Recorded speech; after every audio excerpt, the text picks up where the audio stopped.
বন্ধুরা, good evening. তোমরা কেমন আছো? আশা করছি খুব ভালো আছো, আর আমিও খুব ভালো আছি। আর একটা নতুন ব্লগে তোমাদের সবাইকে স্বাগত। বন্ধুরা, কাল যেহেতু 25শে ডিসেম্বর আমাদের যিশু বাবার জন্মদিন, তো আমার ছেলে তো প্রত্যেক বছরই করে ছোট করে। ও ঘরে একটু খুব ভালোবাসে মানে করতে যিশু বাবার জন্মদিন, সেই জন্য ও ছোট্ট করে আয়োজন করে। আর ওরা দু ভাই বোন মিলে দেখো এদিকে বেলুনগুলোকে ফুলিয়ে নিয়েছে, আর এই যে সাজাচ্ছে, ছেলে এখন সাজিয়ে নিচ্ছে। যেহেতু রাত্রিবেলা যাব আমরা দিদির বাড়িতে, মানে বরমশাই আসলে রাত্রিবেলা বেরোবো দিদির বাড়িতে, সেই জন্য এখন ছেলে সাজিয়ে গুছিয়ে রেখে দিচ্ছে। আর জন্মদিনে মানে কেক টেক সব সামনে ধরে দিয়ে আর আমরা চলে যাব। তারপর ব্লগ এদিকে ছেলে চুনি লাইট বেলুন টেলুন দিয়ে দেখো সুন্দর করে সাজিয়ে দিয়েছে, ছোট্ট মতো আয়োজন করেছে। শোনো, ফুল দিয়ে সাজাসনি এখনো?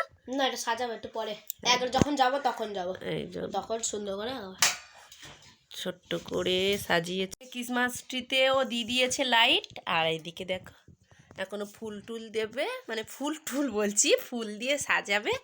আর মানি প্ল্যান্ট গাছটাকেও দিয়েছে। ও এখানে আমার ছেলে মানি প্ল্যান্ট গাছও বসিয়ে দিয়েছে। বন্ধুরা দেখো, আমাদের যিশু বাবার জন্মদিন পালন করলাম। আমার ছেলে ছোট্ট করে আয়োজন করেছে কিছু। আর এখানে এই যে শুধু কেক প্যাকেট শুধু ধরে দিয়েছি, খুলে আর দিইনি।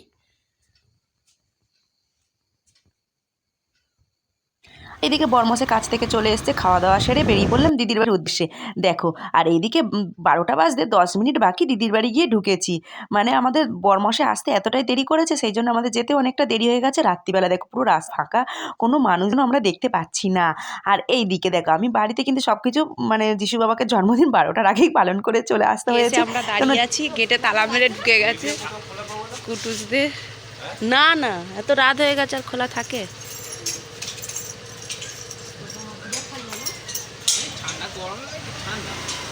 আমার তো গরম লাগে।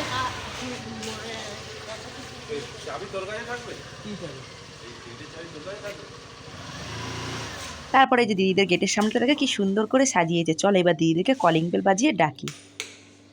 তারপরে এই যে দিদিদের গেট খোলা ছিল, ঢুকে গেছে। এদিকে এসে দেখছি দিদিরা সবাই খাওয়া দাওয়া করছে, আর আমরা খাওয়া দাওয়া সেরে চলে এসেছি। যেহেতু 10 মিনিট বাকি আছে, দিদিরাও গেছিলো চার্চে, তা চার্চে থেকে সবে এসছে দিদিরা। এসেই খাওয়া দাওয়া সেরে তারপরে এই যে আমাদের বার্থডে মানে জন্মদিন শুরু হবে, যিশু বাবার জন্মদিন 25 তারিখ মানে 12টার পর শুরু হবে। এইদিকে দিদিরা সবাই খাওয়া দাওয়া করছে, তো আমাদেরকে বলছে খাবি তো? না না, আমরা বাড়ি থেকে খেয়ে দিয়ে এসেছি। আর এইদিকে দিদিদের ঘরটা, যেহেতু দিদিরা আগে যে ঘরটায় ছিল ওই ঘরটা অনেকটা ছোট্ট ছিল, কিন্তু এই ঘরটা এতটাই বড় যে এত সুন্দর করে সাজিয়েছে, কি বলবো বন্ধুরা, মানে অসাধারণ সাজিয়েছে। আর সব ফুল দিয়ে এত সুন্দর যে সাজিয়েছে, আমার এত ভালো লেগেছে কি বলবো। আর ওপরের বেলুনগুলো সব আমার ভাগনা সুন্দর করে সাজিয়েছে। আর এটা দিদি সাজিয়েছে সুন্দর করে, দেখো বেশ কি সুন্দর, খুব সুন্দর করে সাজিয়েছে। এই যে দেখো, যেহেতু যিশু বাবার জন্ম হয়েছিল গোয়াল ঘরে, সেই জন্য এই গোশালা তৈরি করেছে দিদি খড় দিয়ে। আর চলো এইদিকে দিদিদের এই যে অল্টারনেট না কি বলে আমি ঠিক জানি না। আর এদিকে দিদিদের ঘরটা কিন্তু সুন্দর করে সাজিয়েছে। আর এখানে এই ছবি তোলার জন্য এটাও সুন্দর করে সাজিয়েছে। তবে লাস্টে আমরা ভুলেই গেছিলাম ওখানে দাঁড়িয়ে ছবি তুলবো। আসলে মায়ের ঘরে আমরা সবাই আনন্দ করছিলাম, তো সেই জন্য। আর আমি এইদিকে দিদিরা খাচ্ছে দেখে আমি এইদিকে ভালো করে আমার নিজের ভিডিওটা একটু ভালো করে নিলাম। তারপর এইদিকে দিদি কেক টেকগুলো রেডি করে দিচ্ছে। আমাদের কেক কাটা হবে, 12টা বাজতে যায় আর 2-3 মিনিট বাকি আছে, সেই জন্য দিদি সব কমপ্লিট করে নিচ্ছে।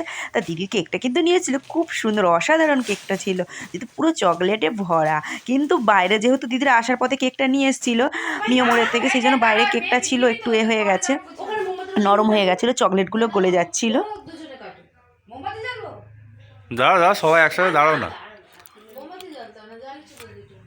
দাঁড়াও একসাথে দাঁড়াও না। ওখানে যাও, আসো।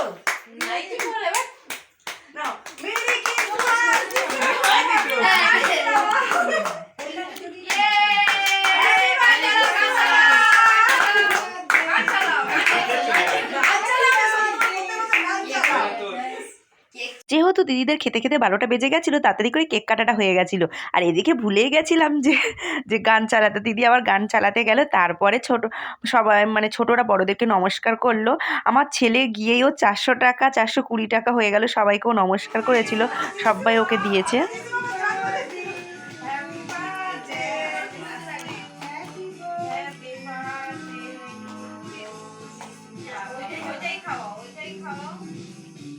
গান চালাতে ভুলে গেছিলাম বলে আবার পরে গান চালিয়ে আবার কেক কাটা হলো, কিন্তু আগে তো কাটা হয়ে গেছিলো 12টার মধ্যে।